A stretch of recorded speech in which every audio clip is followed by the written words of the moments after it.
Hi, I'm Colin Morgan, executive producer of Built to Sell Radio. And if you've been enjoying this podcast, you're going to absolutely love our new newsletter, Built to Sell News. We share actionable tips and insights to help you get inside the mind of an acquirer and punch above your weight when it comes time to exit. To subscribe, simply head over to builttosell.com/subscribe to sign up for free today. Blake Hutchison, welcome to Built to Sell Radio. Thank you for having me, John. Looking forward to the chat. Yeah, no, me too, because you're really in the epicenter of this M&A world. As the CEO of Flippa, you see thousands of deals. And so our goal today is really to, get a handle on what you're seeing in the marketplace, some of the tips and tricks that both acquirers use to overwhelm business owners, and at the same time, things that business owners can do to make sure they punch above their weight class when it comes to selling. So again, welcome to the show. Thanks for doing this. You've also just done like a big M&A report. So we thought maybe that might be a cool place to start. It looks at the 2025 trends, and you isolated three big ones. Yeah. AI is kind of obvious, and not a lot of our listeners are focused on AI. So I thought maybe we'd skip that one. But the other two were really interesting to me. Buyers, it seems, are really shifting their focus from revenue growth, which was the sort of mantra of the 2021, 22 timeframe. And now they're really looking for, it sounds like, more predictable profitability. Maybe we can start there. What did you guys see in that vein? Yeah, that's certainly the case. I mean, obviously here at Flippa, it's a platform for digital businesses. So that's some context from which we tend to come at it. Of course, people like Cody Sanchez and others within the report have a broader opinion about both Main Street as well as the digital sector. But regardless, to your point, what buyers are looking for, and I wouldn't say this is overly new, but it's more that almost all of the buyers are now orientated this way, which is around clearly healthy cash flow position for the business, not only a growing revenue, but growing profitability, healthier unit economics, discipline around operational practices. And therefore, they're looking to kind of ensure their M&A processes better by going after those businesses which are going to be more predictable and repeatable in nature and less susceptible to challenging macro or market trends. So what changed, Blake? I think that's important. What changed? Because I think a lot of business owners, we're recording this at the beginning of 2025. A lot of them are planning the year ahead, revenue, profitability targets, and there's always this sort of push-pull dynamic between focusing on revenue at the expense perhaps of profitability in the short to intermediate term versus really jacking up EBITDA. And there was a time where, again, 2021, 2022, it was all about revenue growth. In particular in SaaS and digital, it was all multiples of MRR, and that was the kind of mantra. What changed between 2022 and now the beginning of 2025? Well, I think the biggest one, to be basic about it, is buyers want to have their cake and eat it too, right? So they want to see businesses with a healthy revenue growth profile, and that clearly hasn't changed. And unfortunately for business owners and entrepreneurs, those looking to exit, you have to still have a very, very healthy revenue growth profile. But in addition to that, you have to have been able to prove that you can do that in a more efficient way. Now, what changed was risk appetite. Capital was cheaper. So therefore, the ability to find capital to acquire a business, one was easier to come by and less expensive. And then to deploy that capital and acquire customers utilizing that capital was equally less expensive. And so now, if I'm going to go and acquire a business, call it $10 million business, I've got to have the capital at my disposal to acquire the business, but I now need to run it at a level which is more efficient than in the past because the cost of capital is higher today. So therefore, the margins at which the business needs to operate at need to be healthier than they were in the past for me to be able to sustain the cost of that capital. Now, that's a pretty rudimentary view of the world. And of course, each buyer has a different way of thinking about this. But it simply means that today, businesses need to be better run. And what I mean by that is kind of run in a way which is less about chasing short-term revenue and run in a way which is more about sustainable long-term revenue. You refer to something that's a pretty common term in M&A circles, but maybe new to some of my listeners, cost of capital. And, I think of, interest rates being the primary input to the cost of capital. Could we look at those things as synonyms? When you say the cost of capital has gone up, are you really just saying interest rates have gone up, or are there other elements that make up, in your mind, cost of capital? That's the obvious one for sure. And certainly, there are businesses today which are debt laden because they've taken on capital that was once cheap, i.e. interest rates for that capital were low, and that capital is now expensive, and therefore paying back the debt is harder. That's not only the same, that's not the case just for entrepreneurs, by the way, that's the case for those buying businesses. So you might have an entrepreneur who's taken out money from a Clearco or a Facebook or a Stripe or a PayPal or any other lender. At the same time, the acquirer who's coming to look at your business has also taken out loans to be able to acquire businesses or sustain their own businesses. So everyone's in the same boat. Then the second part to that, John, is cost of acquiring a customer has gone up, right? So that is another impact of the environment that we live in. Now, why is that? Well, it's because customers are trading down. Let's just think about that from the context of, say, Flippa. Flippa's doing 35% more transactions, but the average transaction value of deals done on Flippa was lower in 2024 than it was in 23, and lower in 23 than it was in 2022. Now, that is the same as, say, an e-commerce business or a cupcake maker on the main streets of a US city. The reality is customers have traded down. Someone used to buy lots of cupcakes, they're now buying fewer. Therefore, when you acquire that customer, you might be paying the same amount for that customer, but your return on that customer is now lower. And so therefore, that's another cost of capital, and it makes trading efficiently harder. So therefore, buyers are looking for these savvy entrepreneurs who have been able to figure out how to continue growing their business, but doing that with good quality unit economics. I guess some of my listeners, I'm imagining, are hearing you say this kind of notion of having your cake and eating it too, whatever that old expression is, and sort of feeling frustrated because, they feel like they built value. They've got a loyal customer base. They deliver a great service or product. Customers are happy, but there's a little hair on their deal. Like there's a little bit of, it's a small business. There always is.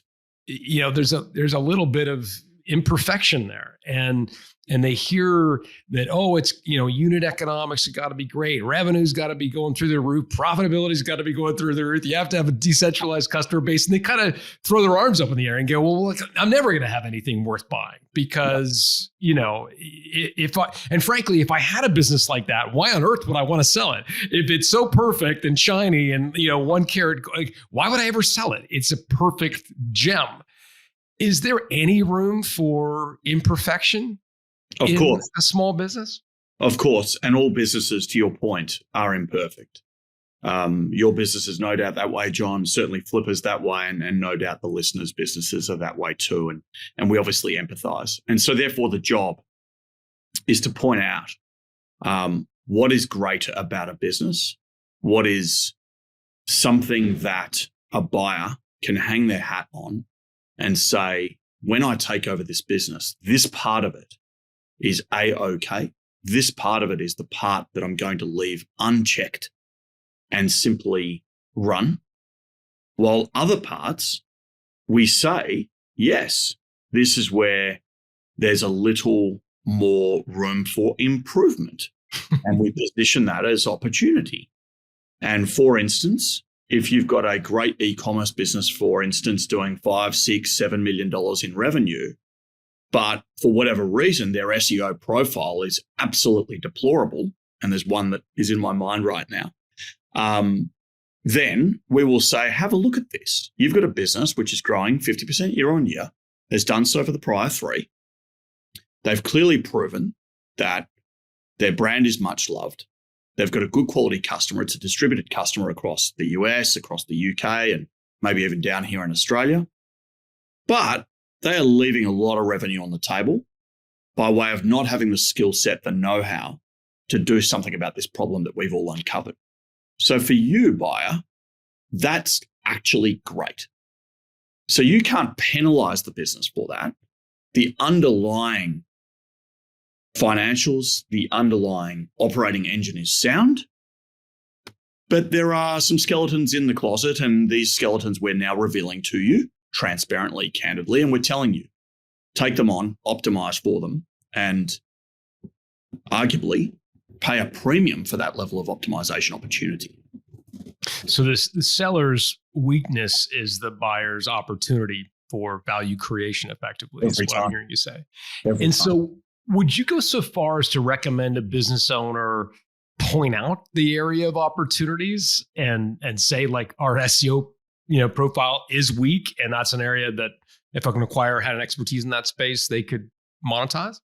Yes, and it's a double-edged sword, actually, because sometimes a buyer will fall in love with a founder and operator so much that there's no likelihood of a short-term clean exit, because they want that founder and operator to stay in the business now for 2, 3, 5-year earnout opportunities, because the founder's so good at what they do. And so there is a balancing act between pointing out what you are so good at and pointing out where the opportunities are. But the short answer to your question is yes, point out exactly what makes this business tick positively and what inhibits its growth negatively. And if an acquirer looks at the things that are inhibiting it and saying, we can solve that, you've got a match. Got 100%. it. You raised the E word, shall we say, earnout. And that's the bane of most of our listeners' existence, in particular, because our listeners tend to skew towards service businesses. We've got lots of e-commerce and digital businesses and SaaS businesses that listen as well, but we do have a large proportion of service businesses. And of course, buyers will typically try to tie in the owner using an earnout. Yes. And for most of our listeners, that's the enemy. They want to get all their cash up front and go to the beach, and they don't want to be tied to the business for 3, 5, 7 years in the future. What advice would you have for a founder who is approaching their exit saying, I'm not doing an earnout? It's just like, it's a non-starter for me. I just zero chance I'm going to sign up for that. So if it's that binary, then you're going to have to negotiate on enterprise value and the upfront amount that you are likely to receive, and potentially consider discounting that, because the reason earnouts exist is it's an insurance policy for the acquirer. They don't know how to run the business. They just like what you've been able to achieve. They want to be able to achieve exactly what you've been able to achieve, at least in that next 12 months, and then think about optimization after that. The risk of spending $10, $15, $20 million on a deal and then having the IP, the energy, the passion, the enthusiasm, no doubt, the face of the brand, leave that business, exposes that acquirer, and potentially sets them up for massive losses in the future. So if you're going to take that binary stance, that's okay, but you need to understand you're limiting your buyer universe, 1. And 2, if you do find a buyer who thinks that they've got the capability to take over the business immediately post your departure, then you need to probably think about being flexible around price. Now, there are other ways to think about this, of course. 1, the time. So it's one thing to say, well, I'm not willing to do it. It's another thing to say, well, I'm willing to do it for 90 days, 120 days, or a year. It's another thing to, of course, be locked into a 3 to 5 year earnout. That's clearly paralyzing for some people, particularly when they feel tired, emotional, and they are looking for that clean exit. But think about time. Time's negotiable.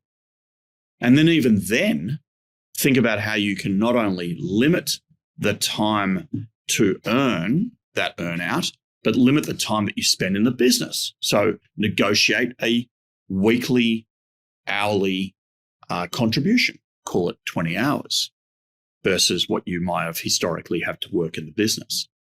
And then think about how you can insure your business prior to exiting with a new head of operations or a new GM or a new CEO, for instance, and do that work 3, 6, 12 months out before considering exit. So that when that acquirer comes along, it's no longer about you being the insurance policy, somebody else is. So that key man risk is really important. Yeah. What has been your experience around tying the earnout to EBITDA or seller's discretionary earnings versus revenue? I think what I've heard on this show is that EBITDA can be gamed too readily by the acquirer, that it's too easy for them, even with good lawyers papering deals, it's just too easy for them to game EBITDA. And so if you can get an acquirer to tie the earnout to a revenue goal or even some sort of product release schedule, that's going to be something you can control. Are you in the same camp, or are you more kind of positive towards EBITDA-based earnouts? No, I'm in the same camp. I guess there's a couple of nuances, if I may. The first would be, what protections can you put in place if being beholden to an EBITDA performance? Now, one of those, for instance, is if you are still in the business and if you have agreed to retain your position within the business, you can actually have an approvals policy in place where there's a delegated authority and any expense over X must go through your sign-off. Okay? So that would mean, for instance, that any major capital expense or operational expense, call it in excess of 50,000, in excess of 100,000, actually goes through you for sign-off, which means you get to eyeball and limit risk of there being an inflated expense line. The second thing you can do is move up the P&L to limit your risk, not go as high as revenue, which of course acquirers less like, because of course that can be inflated too, but do something like gross margin. Mm. And then think about the elements of gross margin, even an adjusted gross margin I've seen in contracts where that might be, revenue minus cost of sales minus marketing. So it's an adjusted gross margin. And therefore it limits the ability for the acquirer to inflate the cost base, but it also gives the acquirer an insurance policy around having an inflated revenue number. What else are you seeing in the way of deal structuring? I'd be curious to know kind of what's market these days. What are you seeing in the marketplace, and maybe what's changing or what you see changing in 2025? Yep.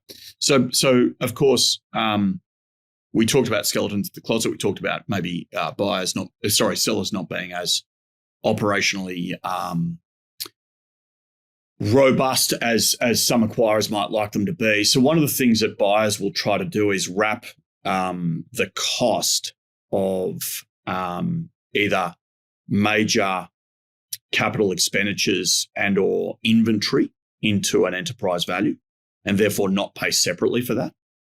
So let's say you've got a warehouse with some embroidery machines in it.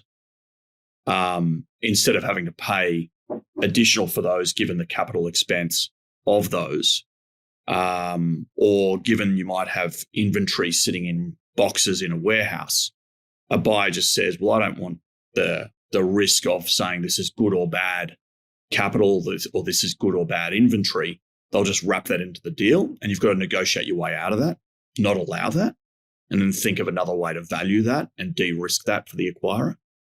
So I've seen that become more common, and I don't like it on behalf of entrepreneurs. In addition to that, I have seen buyers get a little more savvy and positive with respect to paying good quality market rates for the founder to stay on board while that earnout is playing out. Salary. They'll go and size the job. And we all know the founders probably tend to pay themselves less than what the job is in the open market. So there's a good habit that I'm seeing right now where those jobs are being sized, and then the founder is then rewarded through that earnout period in addition to the earnout happening. I think that more often than not, we're seeing that institutional buyers are being a little more patient with the way in which the earnout plays out. And they're in fact, I think historically, they've basically said, we're really good at what we do. We will take it over almost immediately with our own operational know-how. It feels to me that they're being a little more patient and they're saying, we're going to buy this, but we actually need you to stay in the business and run this without too much influence from us so that we can protect our investment for longer. And these things, an increased emphasis on structuring, whether that's an earnout or some sort of equity role. Yeah, because when the capital markets were cheap, they were all trying to do lots of deals, and therefore they just have boilerplate contracts, which basically said, clean exit for you, John, clean exit for you, Blake, move on, we'll take it over from here. That's become a risky practice. So now it's, hey, John, we're going to stay out of your way, but here's a good quality salary and compensation structure for you to continue to run the business through that earnout period. The pendulum has been over, say, 2024, very much in the seller's benefit, the buyer's benefit in 2024, capital being expensive and M&A markets kind of locked up in a way. Do you see in 2025 as interest rates come down? Obviously, in the United States, there's a kind of a very pro-business administration coming in. Do you anticipate the balance of power in a negotiation starting to go back to the sellers in 2025 or not? Maybe, and I'm going to be unfortunately a little bit negative in this and say not. And here's the reason why. I imagine that you and I are talking to your audience of mostly subscale business owners, mostly sub $10 million annual revenue. Let me know. Absolutely. Okay. If that is the case, then it's not like there's ever been a frenetic bidding war for those types of businesses, right? So what I think will happen in 25 is more deals will happen. What I think will happen in 2025 is more buyers will be interested in these deals. What I don't think will happen is that all of a sudden, the average subscale business owner has a bidding war playing out between two or more buyers, because there's not two or more buyers for the average subscale business. If you're selling a fantastic pool cleaning business over in Miami, then there's likely to be one buyer for that great business at that time.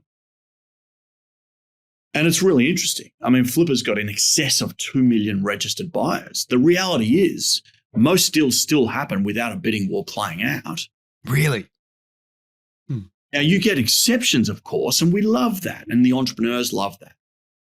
But the reality is you're looking for a buyer to fall in love with the business. You're looking for a buyer who has the capital to afford that business. You're looking for a buyer who has some kind of operational or synergistic strength that complements that business. By the time you get through all of that, it's likely there's one perfect buyer.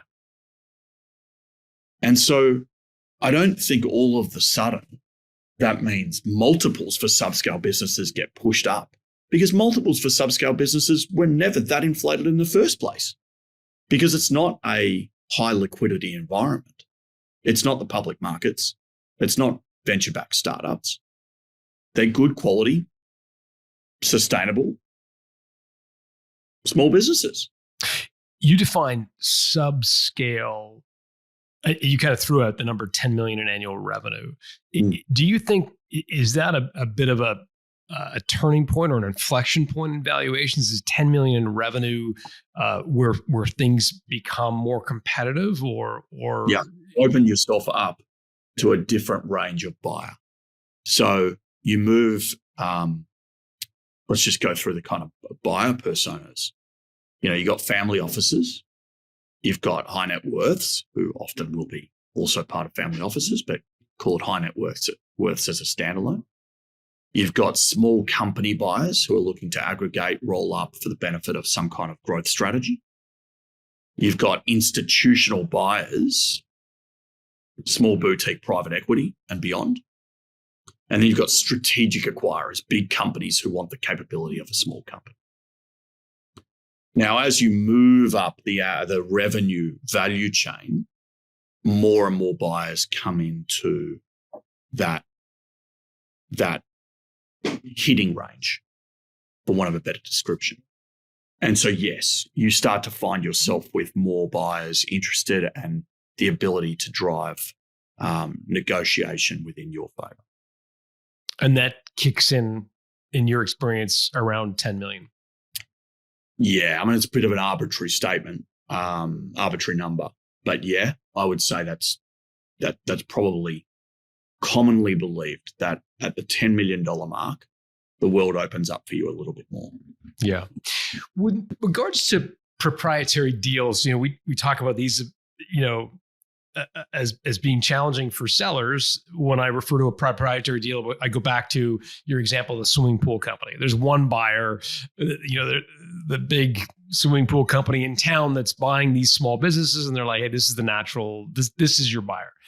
How do founders, owners, sellers think about the discount that comes with being a proprietary deal, being, negotiating with one buyer?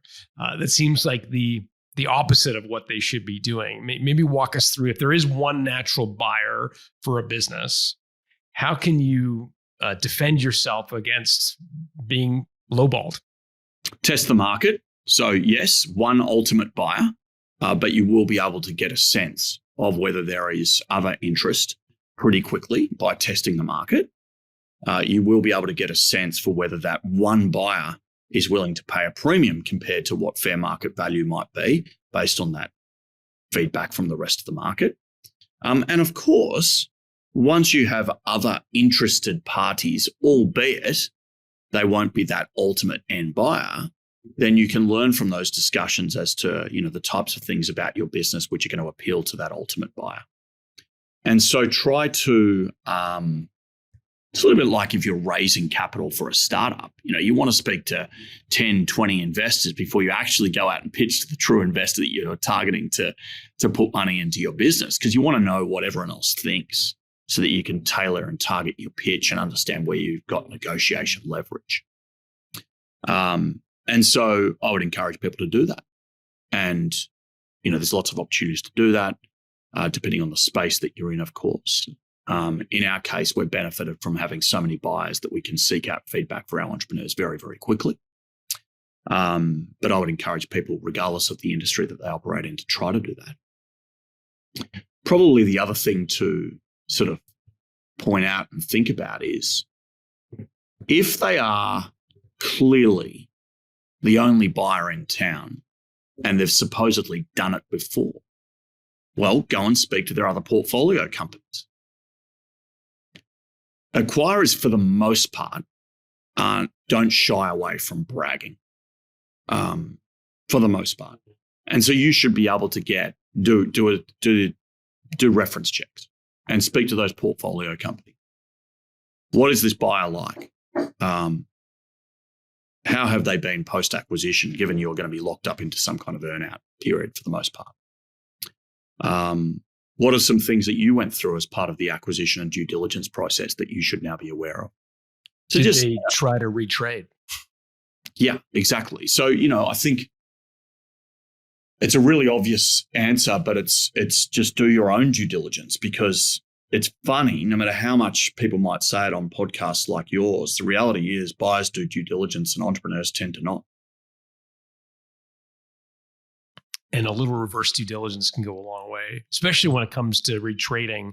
I know it's something that is the bane of of every entrepreneur's existence when they agree to a term with a deal price with a buyer, and after diligence, it gets eroded or melted away. And I wonder to what extent you've seen that increase. I know in the 2025 M&A report that Flippa just published, there was some reference to deals taking a little longer, a little bit more scrutiny during the diligence process.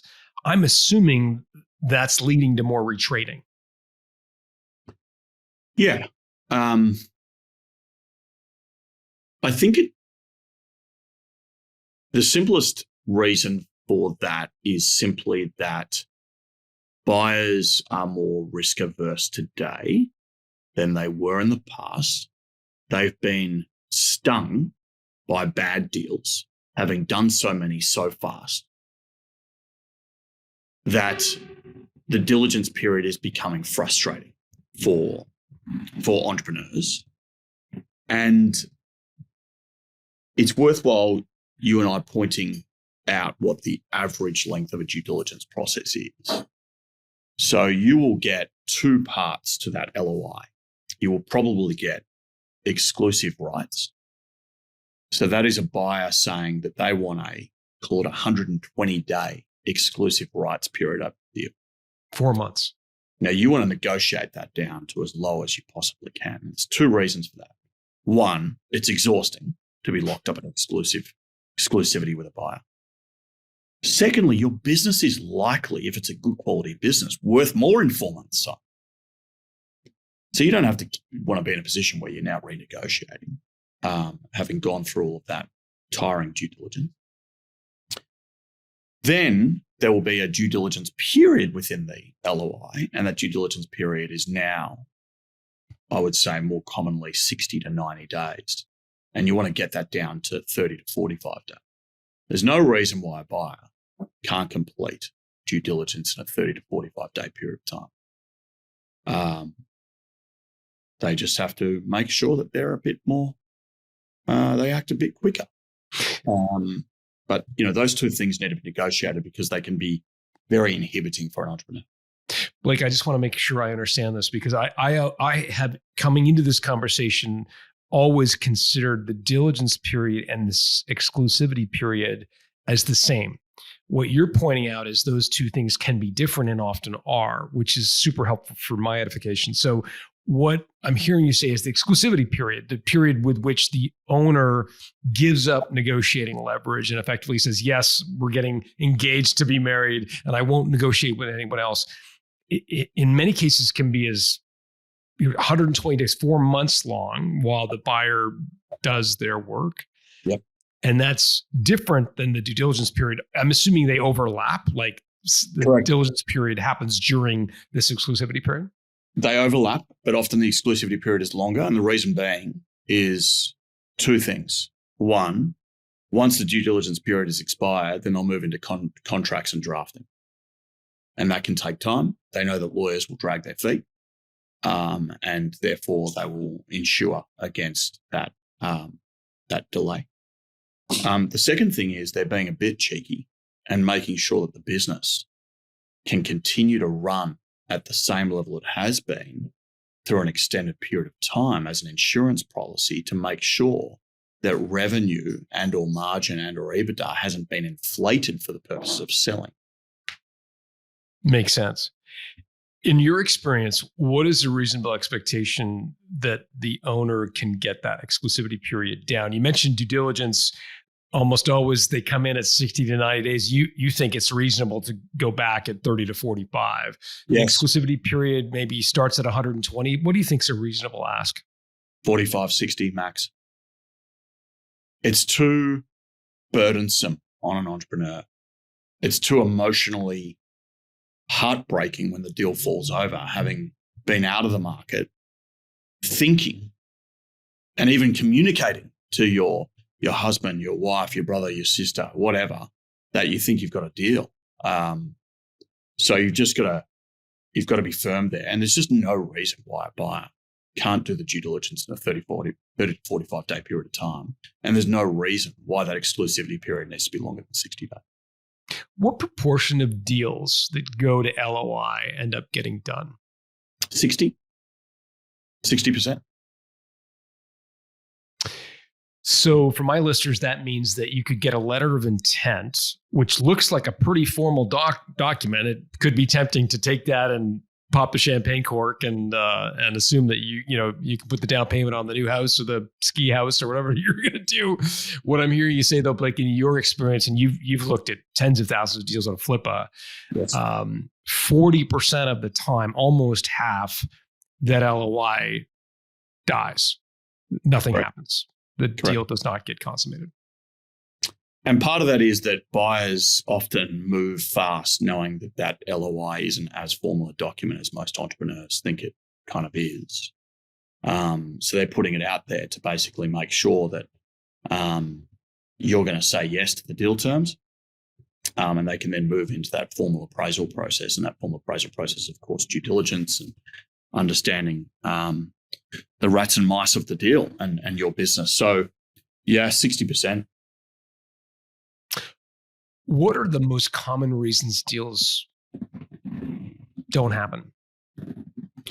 The single most common reason is access to capital. So buyer says, I'm good for it. And then either the cost of capital is too high or the sources of capital dry up. That'd be reason one. Reason two would be obviously due diligence. So something happens through the due diligence process that spooks the buyer, and often they won't tell you what spooked them, but something did. Third reason would be they're actually running multiple deals in parallel, and they can only afford 2, but they're running 3 in parallel. And therefore yours, they say, oh, look, thank you. It has been fantastic getting to know you. But, as you know, we had a non-exclusive LOI here, or even exclusive LOI. And look, for whatever reason, we haven't been able to get our head around the deal anymore. And they'll go and do those 2 other deals and yours will be left on the table. That'd be the third reason. Fourth reason would be probably on the entrepreneur side. They get cold feet. They say, it's not worth my while. Due diligence process is time consuming. The earnout sucks. I've decided that. I've spoken to enough people. I'm going to continue to run this business and take a big fat dividend out of it. Really interesting. I think the fact that the number one reasons deal fall apart, it has nothing to do with the owner or his or her business. It's everything to do with the buyer who can't get the capital they thought they had lined up, et cetera. We talked about reverse due diligence earlier, and I'd be curious to know, how can a seller evaluate the buyer's likelihood to be able to get the capital they need to close? That seems like a very, very delicate conversation, because nobody likes to be questioned on their ability to buy something. But that's in fact what you have to do to ensure that this deal is going to get consummated. How can a seller do that? It's a really awesome question, John. I guess there's a couple of things. So guaranteeing it is verifying fund. That's guaranteeing it, right? So show me evidence of the funds existing.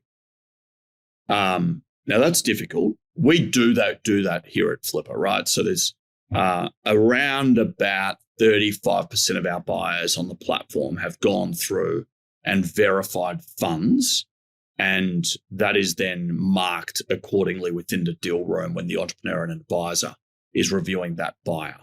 Uploaded a bank statement. Uploaded bank statement, connected directly to Plaid or either, accredited investor status, and therefore ability to be liquid and find the capital. Okay, but let's assume that hasn't happened. Then you want to validate it to the best of you can, and that's a different word to verifying it. Validating it to the best of your ability would be history of doing deals. So how many deals did you do in 2024, John? None. Okay, that's interesting. All of a sudden you're about to start doing deals again, are you? Yep. Okay, well that's a bit of a red flag, particularly, by the way, if I'm talking about a micro business, So a business that is doing $100,000 to $500,000 in revenue, that's a different story, because most buyers are first timers, most entrepreneurs are first timers. Most buyers can come about that level of capital. So just to be clear, I'm not talking about those size deals. But at the $10 million mark, if someone's saying, well, I'm a great buyer, I'm sophisticated, I do a lot of deals, ask them the question, how many deals did you do in 2024, John? Now, if they say 3, great. Now I want to know the nature of those deals. How did you fund those deals? What was your source of capital for those deals? Does that source of capital still exist for this deal? And so it's very much about understanding their past behaviors, and where you can see evidence of those past behaviors, it's about now validating that those past behaviors did exist in the way that they articulate that they did. Okay, so let's assume you don't have verified funds. You've attempted to validate that they're a historical buyer with the capacity to do the deal. Probably the third step is really to do those ref checks on that buyer. Also do a know your business, ask them to do a know your business check and get some kind of, or even just do web research, frankly. You're trying to look for evidence of the buyer having a history of being an investor at the level that they say they are. If they say that they are funded by somebody else, have a look at the history and resume, for want of a better description, of that institutional backer. So it's a kind of roundabout answer. In short, that reverse DD process involves either objective checks or kind of more, subjective assessment as to whether you think you're dealing with a good buyer or not. Such valuable information for our listeners. Again, I want to just put an underline, underscore, exclamation point around it. 40% of the deals that go from LOI to diligence fall apart. The biggest reason, as Blake is saying, that they fall apart is nothing to do with you, the seller. It has everything to do with the buyer not be able to get the funds. So Blake just shared some real wisdom there. I really appreciate you doing that. One of the areas that we see this cropping up more and more, this buyers claiming to be able to get a deal done, but ultimately not being able to get the funds, is the explosive growth of this, acquisition entrepreneur. I'm not sure if it's a thing in Australia. You're nodding, so I'm assuming you've heard of this. But now all of the big MBA programs in the United States, at least, Cornell, I think, was one of the first. Stanford, very, very famously, has taught an MBA course in acquiring businesses. And it's attracting all these 27-year-old kids who think they want to own a business one day. They've seen Cody Sanchez on social media. They think, okay, I want to be just like her. I'm going to go buy some businesses. What's been your experience of how this acquisition entrepreneur, these search funds, have impacted the marketplace? Well, one, I think it's great. I mean, clearly, the entire Flippa proposition works on the basis that there are more people who want to buy than start, and that buying is actually a safer bet than starting and limiting the risk of long-term viability by acquiring something that has been established, has traction, has a customer base, has revenue, has all those things. So clearly, we're a big advocate for the movement for obvious reasons. Now,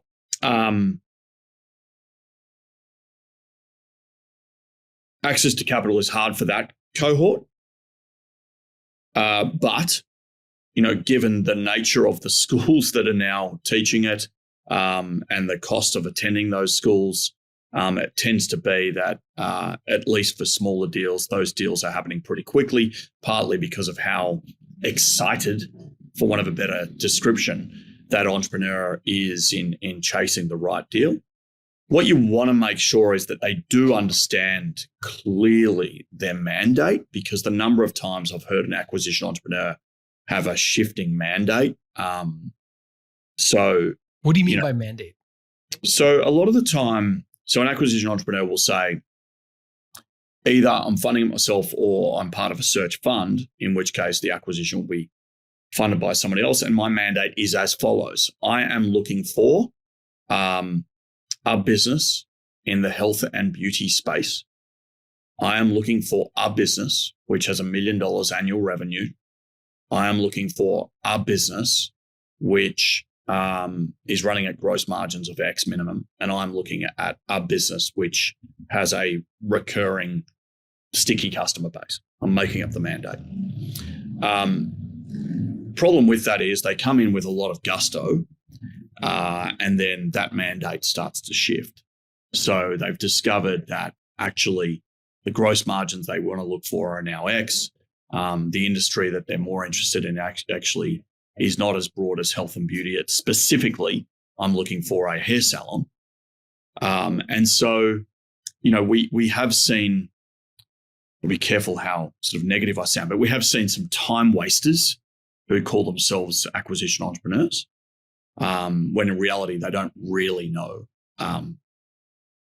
what they're doing or what they're trying to achieve. So it's just about for the entrepreneurs being cognizant and wary of who you're dealing with. Can you, for our listeners who may be hearing the term search fund for the first time, define it in layperson's terms? What do you mean by a search fund, and who is an acquisition entrepreneur? If people aren't familiar with those terms. Yeah, long story short, I rate myself as an operator. I'm Blake. I do not have the capital at my disposal, and I have a sponsor. That sponsor could be an individual, i.e. John. John says, no worries, Blake. I get it. You're great. I'm good for $1 million. I'm not going to run this thing, but I'm very happy to fund your acquisition of it. I will then own an equity position in the business that you acquire. You are now the founder. You will get a salary. You get the sweat equity. But I am your sponsor. Now, John could be John the individual, or John could be the group of individuals who are part of this fund that their entire business orientates to sponsoring people like me who want to go and buy businesses to run. Now, why does that exist? It exists because, unlike an entrepreneur starting from scratch, where you're just betting on that entrepreneur, and the idea is good, but, question around execution, question around finding product market fit, question around lots of things. In this particular case, one, I know Blake, and two, I can validate the business. Those two things combined are a better insurance policy. And so there's now groups who will look for searches. That's the acquisition entrepreneur who is looking for these businesses. So I get paid often to find the business, a small salary. So let's say it's a 3-month search cycle. I'm getting paid a small salary to go and find the business. Then the fund, i.e. John, will help me in validating the business because I've bought lots of businesses before. I'm an investor. I'm pretty savvy. I'll help you understand the viability of that business. And then ultimately, I'm going to help you buy it. I'm going to fund the acquisition. And the finder, the searcher, the acquisition entrepreneur, as the term goes, gets a piece of equity. And as I understand it, over time, they have the possibility of earning more equity if they grow it and are be successful. So it's a great way for sometimes younger people to get into owning a business without necessarily having the capital go spend $5-10 million on an existing business. Yeah, it's a pretty privileged position to be in, frankly. I mean, most search funders I meet, they're pretty well connected, well networked individuals. Yeah. Well said. And thanks for decoding that. We've talked quite a bit about businesses in general, negotiation tactics. As I mentioned earlier, a lot of our listeners are in Main Street businesses. Flippa, I think, really specialize in digital businesses, content, e-commerce, and SaaS businesses. What do you see as the difference between a kind of a digital business and a traditional Main Street business that someone like a Cody Sanchez might be acquiring? Oh, look, the major differences are really just around the metrics that matter for the businesses. And so clearly a SaaS business is being assessed differently to what a Main Street brick and mortar and or traditional traditional business would be assessed by. And so, you're looking for metrics like lifetime value and retention rate and MRR and ARR and churn and things like that versus, perhaps if you're selling a pool cleaning business, well, you're looking at the client base, you're looking at the repeat nature of that client base, you're looking at cost per order, you're looking at the quality of the staff and how many pool cleaners you need and what the size of the market for pool cleaning is in that particular geography. So most of it relates to just the nuances that there are in different businesses and different business models. The practice of acquiring a business is identical, really. Now, what I will say is that there is, of course, this awesome PR engine right now around Main Street business. Cody Sanchez, Sierra Kozinski, a bunch of other people who are espousing the benefits of the silver tsunami and all of this trillions of dollars in value hitting the marketplace that you can now go and avail yourselves of. Trillions of dollars in business worth, that is, because all the baby boomers retiring.